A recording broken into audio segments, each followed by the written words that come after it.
So lately, I've had a lot of conversations with people who are completely encapsulated and engrossed with fear. A lot of those what ifs in a negative way. So, what if we do a positive spin on the what ifs? What do I mean by that? I've had people say, what if I lose my job? What if I lose my house? What if I get into a car accident? What if I don't make it through the end of the week? What if I don't have enough money to pay the bills? What if I don't have this? What if I don't have that? Instead of thinking, what if I don't, why don't you think about what if I do? Or what if good things happen? I'll give you an example.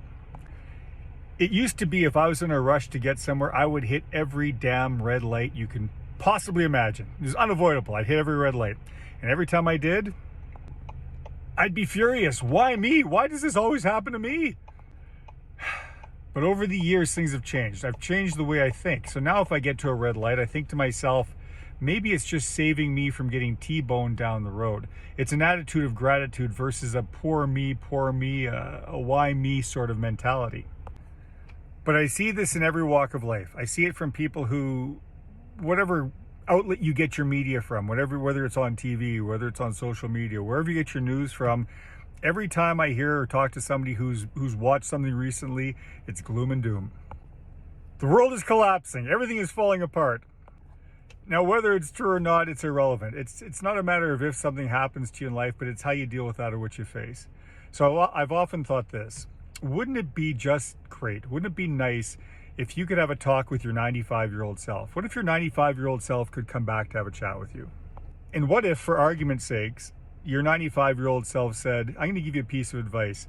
Don't worry about the little things. Things are going to take care of themselves. Things are going to be okay. Now, as that can't happen, as we all know that can't happen, maybe just having a little bit of faith that things are going to be okay might just be enough.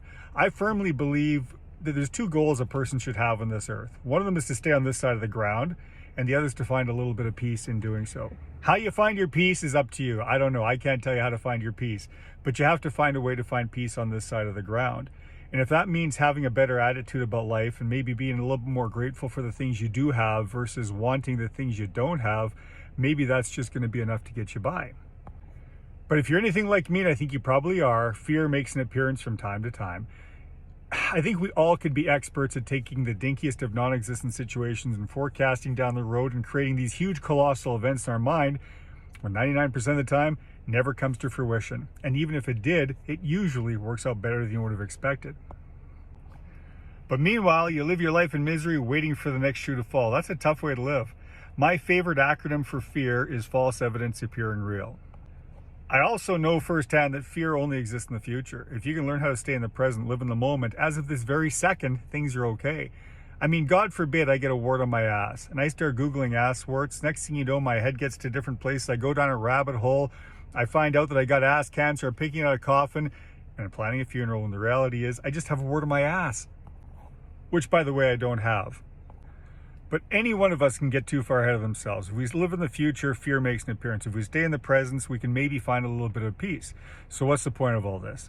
You know, I've been in real estate for a lot of years. I've had people miss out on houses that they thought were going to be, it was the perfect house for them. I've seen people cry. I've seen people so visibly upset that they lost out on the house that they really wanted. And I've often said, usually it's just a gentle push in a better direction and maybe a better house is around the corner. And lo and behold, a better house comes along. They buy it, they move in, and they say, thank God we missed out on the one that we didn't get. I also know that there's only two types of days a person has. There's good days and there's character building days.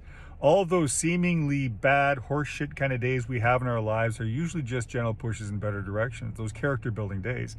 If they're gentle pushes in better directions, when looking back at all of our days, well, maybe it was a good thing. Maybe it wasn't a bad thing. Maybe every day was a good day.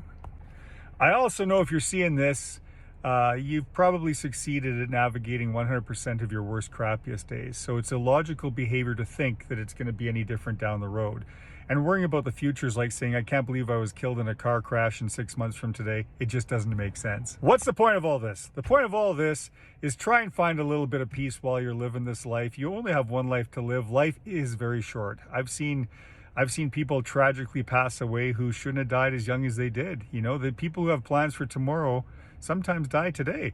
And that's just an unfortunate reality of life. So while you're here, while you're breathing, while you're enjoying this beautiful place, why not just try and find a little bit of peace in doing so? And I think the best way to do so is live in the present and find a little bit of gratitude.